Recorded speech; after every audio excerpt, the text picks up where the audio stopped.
여러분, 최근 들어서 지구촌이 심각한 위기를 맞았습니다. 많은 이유가 있겠습니다만 첫 번째 이유는 연일 뉴스가 보도하듯이 전쟁의 공포가 인류의 생존을 위협하고 있기 때문입니다. 오늘날 전쟁은 예전과는 달라서 지구를 수십 번, 수백 번이라도 버튼 하나면 멸망시킬 수 있는 이 고강도 무기가 즐비한 세상이기 때문에 현재 중동에서 벌어지는 전쟁 소식은 우리 마음을 더없이 아찔하게 만듭니다. 우리는 뭘 할 방법이 없습니다. 그래서 기도합니다. 그러하오니 오소서 보혜사 성령이여.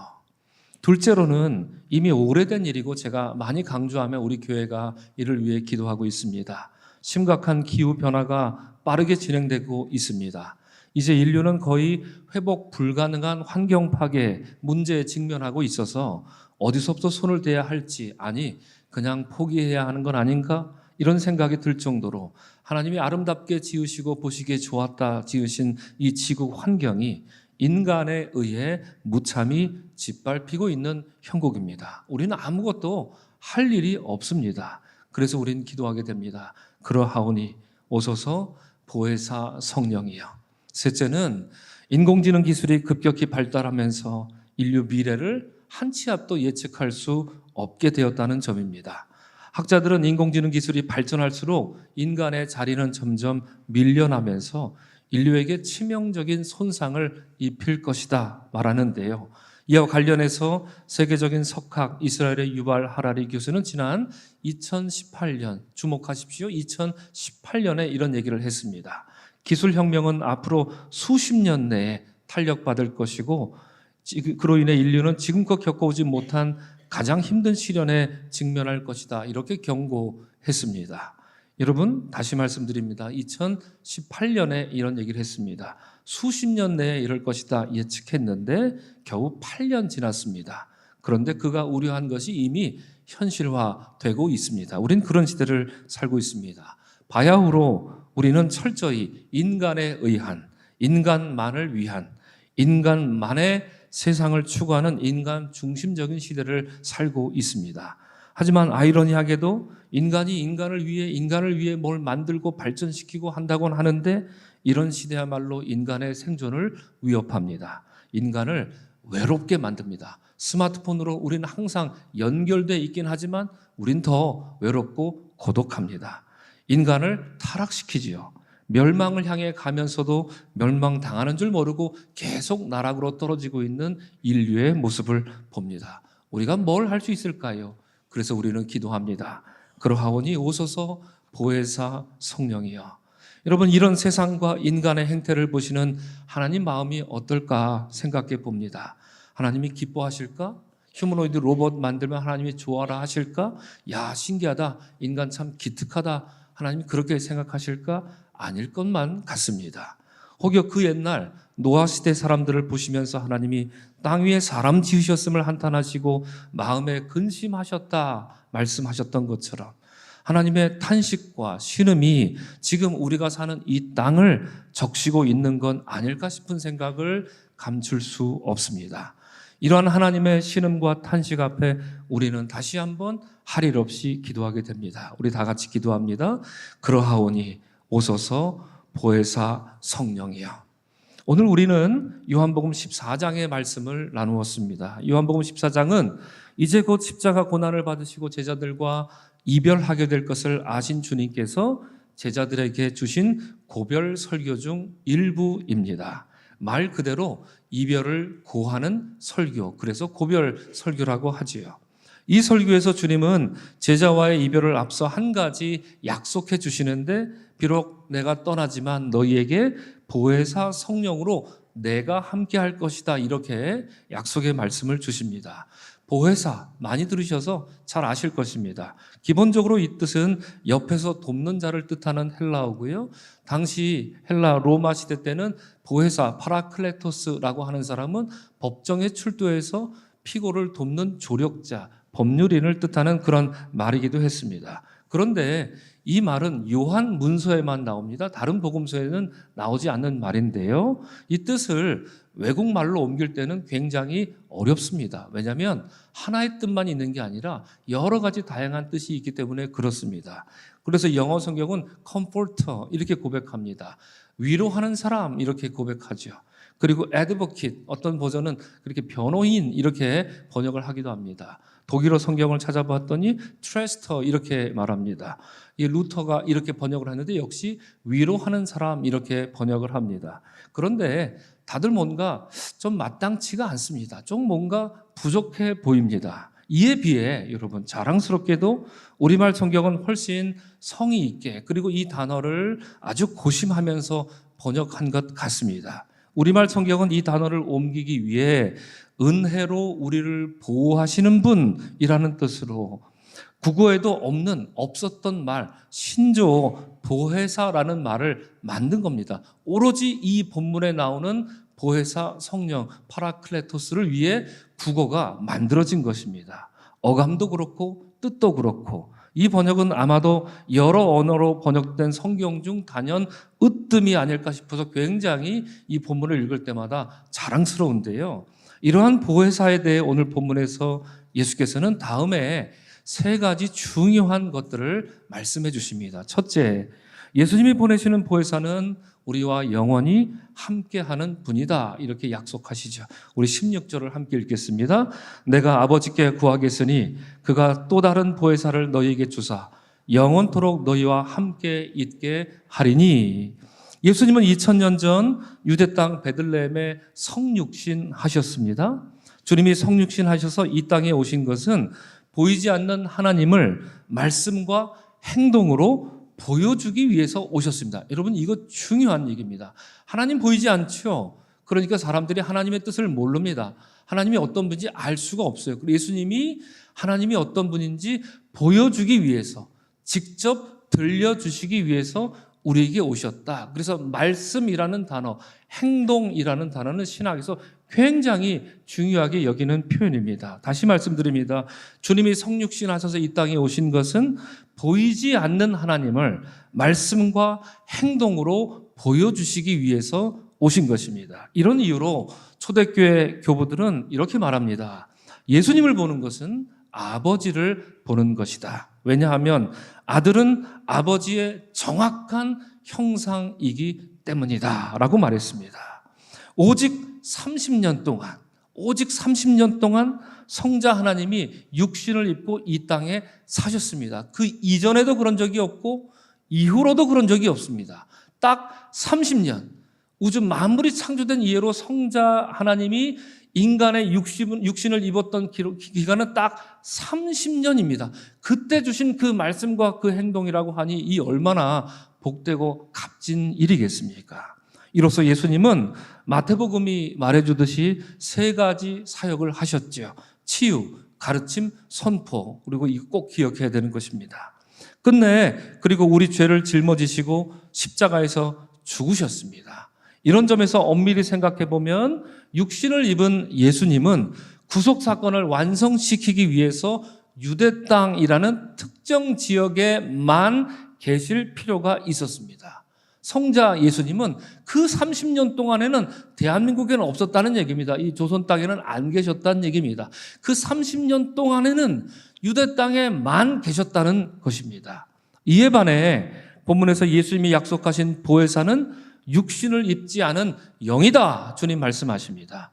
육신을 입고 인간의 죄를 구속하신 일이 성자 하나님 예수님의 일이었다면 모든 믿는 자의 마음에 임재하시고 어디서나 언제나 항상 함께 하시면서 주님이 가르치신 모든 것을 생각나게 해주시는 것, 이것이 성령 하나님의 역할이었다. 주님 말씀하십니다. 예수님이 지금 그 약속을 제자에게 그리고 우리에게 들려주고 있는 것입니다. 자, 그러면 이런 의문을 갖게 됩니다. 제가 질문 한번 드리면 바로 대답을 한번 해보시면 참 좋을 것 같습니다. 그러면 여러분, 우리와 함께 하시는 분은 성령님이십니까? 예수님이십니까? 뭡니까 여러분 대답이? 성령님입니까? 예수님이십니까? 다 달라요. 저쪽에서는 예수님, 이쪽에서는 성령님. 그러니까 정답이 다 맞는 겁니다. 그렇습니다. 대답은 좀 복잡합니다. 뭘까 갸우뚱하게 만들지만 대답은 간단합니다. 기독교는 삼위일체 하나님을 믿습니다. 비록 성부, 성자, 성령 하나님이 하시는 일은 두 가지만 다르죠. 역할과 위격만 다릅니다. role and person 이것만 다르지 다 똑같습니다. 그래서 우리가 삼위일체라 말하고 세 하나님을 나누지 않는 것입니다. 이런 물음에 대해서 우리나라 오랫동안 이 성령론을 연구하신 성령론의 대가 있습니다. 박영돈 교수님이라고 계신데 그분이 다음과 같이 명쾌하게 정리해 줍니다. 육신을 입은 예수님은 제자들 곁을 떠났습니다. 그러므로 육신으로 제자들과 이제 함께할 수 없습니다. 분명합니다. 그러나 신비하게도 주님 부활하셨지요. 그래서 부활하신 주님이 성령을 통해 그들 안으로 들어오셨습니다. 여러분, 성자이신 예수님이 육신으로는 제자들을 떠나게 되었지만 부활하신 뒤에 자신이 약속하신 보혜사 성령으로 인해 우리는 그게 어떤 방식인지 설명할 수 없습니다. 설명하면 아마 2단쯤 될 겁니다. 설명할 수 없으나 성령의 역할로 말미암아 신비로운 방식으로 제자들에게 그리고 여러분들에게 성부, 성자, 성령 하나님이 함께 하신다라고 하는 설명인 것입니다. 그렇게 함으로 보혜사 성령은 예수님이 공생애를 통해서 보여주시고 말씀하신 그 모든 것들을 언제 어디서나 무엇을 하더라도 생각나게 해주신다. 그것이 보혜사 성령님의 역할이다. 주님이 말씀하신 것입니다. 자, 둘째로 주님이 약속하신 보혜사는 진리의 영입니다. 우리 다 같이 읽겠습니다. 시작. 보혜사 그는 진리의 영이라 주님 말씀하셨습니다. 성령님이 보혜사 성령님이 진리의 영이다. 이 말은 무슨 뜻입니까? 세상에는 진리가 아닌 영들이 있다라는 얘기입니다. 미혹하는 영들이 있다는 얘기입니다. 미혹하는 영들은 참 많아서 별의별 것들이 참 다 있습니다. 우리를 나태하게 만드는 미혹의 영, 불안하게 만들고 속이고 탐심과 탐욕에 빠지는 그런 미혹의 영이 있습니다. 미혹하는 영을 우리를 우울하게 만듭니다. 좌절시킵니다. 절망시킵니다. 나로 하여금 부정적인 말을 계속 말하게 하고 계속 생각나게 합니다.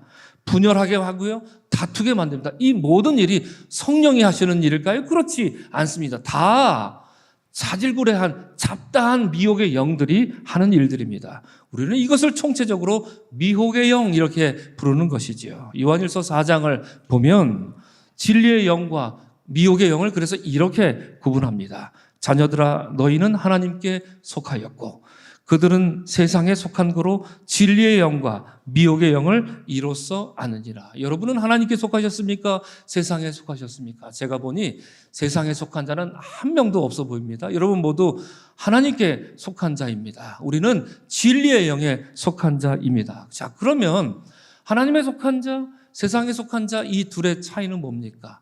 하나님에 속한 자, 세상에 속한 자 무엇이 근본적으로 다를까요? 이어지는 이 요한일서 4장 말씀 보면 이런 말씀을 읽습니다. 우리 다 같이 함께 읽습니다. 시작. 사랑하는 자들아 우리가 서로 사랑하자. 사랑은 하나님께 속한 것이니 사랑하는 자마다 하나님으로부터 나서 하나님을 알고 사랑하지 아니하는 자는 하나님을 알지 못하나니 이는 하나님은 사랑이심이라. 여러분 그렇습니다. 여러분 이 두 구절이 이어지는 겁니다. 그러므로 우리는 이렇게 말할 수 있습니다. 그리고 이렇게 말해야 합니다. 진리의 영을 따르는 자는 하나님께 속한 자로서 서로 무엇하는 자? 사랑하는 자입니다. 반면에 미혹의 영을 따르는 자는 세상에 속한 자로서 서로 사랑하지 않는 자입니다. 미국의 신학자 스탠리 하우월스는 그래서 이런 말을 합니다. 성령은 우리가 하나님의 일을 할 수 있도록 힘을 주시는데 그 힘은 다름 아닌 무엇이다? 사랑이다. 이렇게 분명히 핵심을 꼭 짚어서 말하고 있습니다. 예수님이 말씀하신 진리의 영 보혜사는 다툼과 시기와 회방이 있는 곳에 좌절과 우울과 절망이 있는 곳에 그런 사람들에게 사랑의 길을 보여주시고 그런 사람들 손을 꼭 붙잡고 사랑의 길로 인도해 주시는 사랑의 길잡이가 되어주신다. 예수님 우리에게 그 약속의 말씀을 들려주고 있는 것입니다. 여러분 축복합니다. 이러한 보혜사 성령님의 손을 꼭 붙잡고 사랑의 길로만 다니는 여러분 모두가 되시기를 주의 이름으로 축원합니다. 세 번째입니다. 셋째로 세상은 진리의 영이신 보혜사를 알지 못한다고 이 안타까운 말씀도 하십니다. 다 같이 읽겠습니다. 그는 진리의 영이라 세상은 능히 그를 받지 못하나니 이는 그를 보지도 못하고 알지도 못함이라 말합니다. 여러분, 세상은 왜 진리의 영을 받지 못할까요? 진리의 영이 누구에게는 임하시고 누구에게는 임하지 않으시고, 예를 들면 진리의 영이 저 3층에 계신 분들한테만 임하시고 찬양대석에 있는 사람들은 임하지 않아서 모르게 되고 그런 걸까요? 그렇지 않습니다. 주님의 성령은 선별적으로 그렇게 임하지 않습니다. 그러면 뭐가 문제일까요? 세상은 왜 진리의 영을 알아보지 못할까요? 때때로 왜 우리는 진리의 영이 우리 안에 와 있는데 와 있는 진리의 영을 우리는 깨닫지 못할까요? 이런 궁금증을 갖게 되지요. 여러분 잘 아는 러시아의 문호 톨스토이의 전쟁과 평화라는 책을 아실 겁니다. 여러분 이 책, 톨스토이가 처음에 이 책을 출간하기 위해서 여러 출판사를 다니면서 똑똑똑똑 이 책을 좀 출간할 수 있습니까? 라고 문의했을 때 대답은 이런 거였습니다. 책이 너무 길어요. 너무 어렵네요. 너무 복잡해요. 무슨 이런 책이 다 있습니까? 여러 군데, 12군데를 가도 출판사가 다 안 된다, 출판할 수 없다라고 말했습니다. 나중에 이 작품이 세계 문학사를 빛낼 걸작 중에 걸작이 될 것은 그 출판사들이 알았을까요? 몰랐을까요? 몰랐습니다. 전쟁과 평화, 조금 가까운 시기에 여러분 해리포터 아시죠? 이 작품은 어떻습니까? 이 책도 처음 출간을 의뢰했을 때 어린이 소설 시장이 너무 작습니다. 어린이 소설 만들어봤자 별로 흥행하지 않아요. 출판사들이 거절합니다. 또 이런 얘기했죠. 너무 길어요. 또 이런 얘기. 너무 복잡해요. 무슨 이런 책을 씁니까? 그래서 출판사들이 다 거부했습니다. 그런데 지금은 어떻습니까? 전 세계에 이 책이 6억 부가 팔렸대요. 판매되었답니다. 별로 놀라지도 않으십니다. 우리나라 돈으로 이 책 값이 얼마인지 아십니까? 6억 부면 10조입니다. 10조. 한 사람이 쓴 책이 10조어치 팔렸다는 얘기입니다. 좀 덜 놀라세요, 그래도?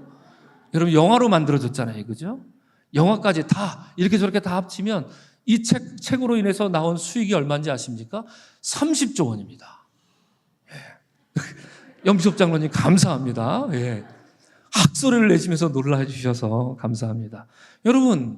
여러분들이 먼저 있었던 그 출판사 사장이었다면 어떻게 하시겠습니까? 그 12군데 출판사 사장 중에 하나였다면 어떻게 하시겠습니까? 이 책을 거부한 출판사들이 얼마나 땅을 치고 후회하고 있겠습니까? 출판사에게 뭐가 문제였던 거죠? 전쟁과 평화, 해리포터, 이 원고가 없어서 출판을 못했습니까? 아닙니다. 오히려 이 출판사들은 이 책의 원고를 제일 먼저 입수하고 제일 먼저 읽어봤던 그 영예를 누렸습니다. 하지만 그 책의 가치를 알아볼 수 있는 눈이 없었습니다. 여러분, 이스라엘 백성이 예수님을 대한 것이, 예수님을 그렇게 취급한 것이 똑같습니다. 예수님은 세상을 구원하실 참 빛으로 오셨지만 이스라엘은 그 빛을 알지 못했고 영접하지 않았습니다. 왜요? 그들은 예수님의 빛을 봤죠. 그러나 자기 안에 어두움이 드러날까 봐 그 빛이 오니 그 빛을 거부한 것입니다. 프랑스의 사상가 파스칼은 사람들이 진리를 거부하는 주된 이유는 자기 애 때문이다, 이런 말을 했습니다. 진리를 알면 자기가 변해야 되기 때문에 사람들은 진리를 불편하게 여긴다, 어렵게 여긴다, 이렇게 말합니다. 그래서 진리로 살지 못하고 진리의 모양만 띄는 것으로 주로 만족하려 한다고 합니다. 진리 구색 갖추면 그거면 되는 건 줄 알고 진리를 더 알려고 하지 않는다. 이 파스칼이 이런 얘기를 합니다. 그렇죠. 교회 가끔씩 한 번씩 나가주면 되는 겁니다. 진리의 모양만 갖추고 구색만 갖추면 된다, 이렇게 생각합니다. 이런 얘기를 이어서 파스칼은 덧붙입니다. 진리를 거부하는 자는 자신의 흠을 주도 면밀하게 감춥니다. 누가 지적하거나 누가 알아채는 것을 견디지 못합니다. 그러니까 더욱 꽁꽁 자기를 싸맵니다. 그리고 허물로 범벅된 자신을 인정하려 들지 않습니다. 파스칼의 팡세에서 한 말입니다. 여러분, 이것이 오늘 본문에서 주님이 그는 진리의 영이다, 세상은 능히 그를 받지 못하나니 이는 그를 보지 못하고 알지도 못합니다 라고 말씀하신 이유가 되는 것입니다. 여러분, 어리석게도 세상은 고집스러운 자아로 인해 진리의 빛으로 오신 예수님을 거부하더니 진리의 영으로 오시는 보혜사 성령도 알아보지 못할 것이다. 주님이 말씀하신 것입니다. 그러면 우리는 어떻습니까? 예수님 믿는 우리는 어떻습니까? 성령을 받아 예수님 나의 주님이라 고백하고 있는데 여러분, 우리는 진리의 영을 따라 날마다 살아가고 있습니까? 어떠합니까? 사랑하는 성도 여러분, 이런 점에서 오늘 본문 말씀을 전체적으로 생각해 보니 주님이 그 말 안 듣고 그 고집세고 이렇게 하라 그러면 저렇게 하고 저렇게 하라 그러면 이렇게 하고, 그리고 끝끝내 배신해서 예수님 뒤통수를 치고 예수님 등에 칼을 꽂고 달아난 이 제자들을 바라보시면서 그걸 다 아시는 예수님이 성령을 약속하신 것이 너무나도 눈물나게 고맙기만 합니다. 세상을 떠나시는 주님은 이제 세상에 남겨질 제자들이 마치 물가에 내놓은 아이처럼 불안불안하시기만 하셨을 것입니다. 저들끼리 살라고 하면 주눅 들어서 어깨 한 번 피지 못할 거 분명히 다 아시지요. 예수님 안 보이면 이제 문 꽁꽁 걸어 잠가서 집에서 나오지 않으려고 그렇게 살아갈 것, 그리고 이전 생활로 다 돌아가 버릴 것 같은 예수님이 이미 다 알고 계셨던 거죠. 그리고 세상에는 미혹의 영이 활발하고 있는데 미혹의 영에 시달려서 온갖 환난과 시험 속에 살아가겠구나, 이 모든 것을 주님이 아시지 않았겠습니까? 그래서 말씀하십니다. 내가 너희를 고아와 같이 버려두지 아니하리라 말씀하시면서 보혜사를 보내리라 약속하신 것입니다. 오늘 이 예배 나오신 사랑하는 성도 여러분, 우리가 사는 시대야말로 이 보혜사 성령이 절실하면서도 진리의 영을 거부하는 시대입니다. 이 세상에 살다 보니 예수 믿는 우리도 때때로 진리의 영을 거부할 때가 있습니다. 왜 안 그렇겠습니까? 여러분, 초월적인 존재에 대한 갈망은 사라졌고, 앞에서도 말씀드렸지만 인간에 의한, 인간만을 위한, 인간만의 세상을 위한 헛된 유토피아를 꿈꾸는 시대, 우리가 사는 시대가 아니라고 누가 말할 수 있겠습니까? 그래서 진리의 영이 왔지만 그 소중함을 알지 못하고 그 가치를 알아보지 못하고 항상 진리의 영이 우리의 문을 두드릴 때마다 항상 퇴짜 놓는 그런 불복종의 시대를 우리는 살고 있는 건 아니겠습니까? 여러분, 지난주 한 주간을 생각해 보시기 바랍니다. 지난 한 주간만 해도 우리가 얼마나 많이 우리의 마음 문을 두드리시는, 우리의 영혼을 두드리는 진리의 영을 거부했었습니까? 우리가 얼마나 많이 진리의 영이 아니라 그 짧은 선택의 순간에 진리의 영은 이렇게 말씀하시는데 그 짧은 순간에 미혹의 영을 따랐던 순간이 얼마나 많이 있습니까? 주님은 사랑의 길로 가라고 하시는데 그 짧은 순간에 내 입에서 험한 말이 먼저 나오고 말았던 적이 우리는 얼마나 많이 있습니까? 사랑하는 성도 여러분, 설교 마치고 우리 찬송가 195장을 같이 부를 것입니다. 찬송가 갖고 계신 분들은 한번 찾아보십시오. 이 가사를 보면 오늘 말씀에 비추어서 우리에게 꼭 필요한 지혜를 줍니다. 1절 가사가 이렇습니다. 찬송 부를 때 성령님 오시옵소서, 우리가 진심으로 찬양하게 하옵소서. 입술로만 이렇게 부르는 그런 찬양 아니게 하옵소서 고백하는 거죠. 195장입니다. 기도 드릴 때 성령님 오셔서 주님 내 기도를 들으시고 응답해 주시옵소서. 성경 읽을 때 성령님 오셔서 그 말씀을 깨닫고 빛을 보게 해 주시옵소서. 성경 읽으시면 여러분 이해가 잘 안 되시죠? 성령님께 간구하고 읽으십시오. 그래도 이해가 안 되십니까? 성령님께 또 간구하십시오. 그리고 또 읽으십시오. 성령님께 계속 간구하십시오. 성령님께서 반드시 하나님 말씀 여러분 깨닫게 해주십니다. 진리의 영이 그러하십니다. 우리의 지력이나 지각력이나 얼마나 많이 공부했는가 그런 것이 성경을 깊이 깨닫는 것과는 전혀 상관이 없습니다. 여러분 그렇습니다. 1절 찬송 예배를 뜻하죠. 2절 기도, 3절 말씀을 뜻합니다. 뭡니까 이게? 말씀, 예배, 기도할 때 성령님의 도우심 없이 우리는 아무것도 할 수 없습니다. 그리고 4절은 뭐 할 때? 전도할 때 성령님 도와주셔서 나는 입이 짧습니다. 나는 할 말을 모릅니다. 오셔서 나를 도와주시고 지혜의 말을 주시옵소서. 기도하자 이렇게 제안하고 있습니다. 마지막 5절 보십시오. 성령이여 우리 겸손해져서 우리 주와 같이 되게 하소서. 더 깊은 신앙의 경지를 위해 노래하고 있습니다. 오늘 이 예배 나오신 사랑하는 성도 여러분, 이처럼 무엇을 하든지 여러분 잠시 멈추십시오. 생각도 멈추십시오. 그리고 성령님의 임재를 간구하시기를 바랍니다. 여러분, 사순절 딱 좋은 시기를 우리가 만났습니다. 마음에 화가 치밀 때 잠깐 멈추십시오. 성령께 구하십시오. 우울함에 사로잡혀 집에 불 끄고 앉아 있을 때 있습니까? 잠깐 멈추십시오. 그리고 성령님께 구하십시오. 삶에 지쳐서 앞이 잘 안 보이고 답답하고 이번 일이 참 안 돼서 마음이 아프고 그러십니까? 잠깐 그 비관적인 생각 좀 멈추십시오. 그리고 성령님께 구하십시오.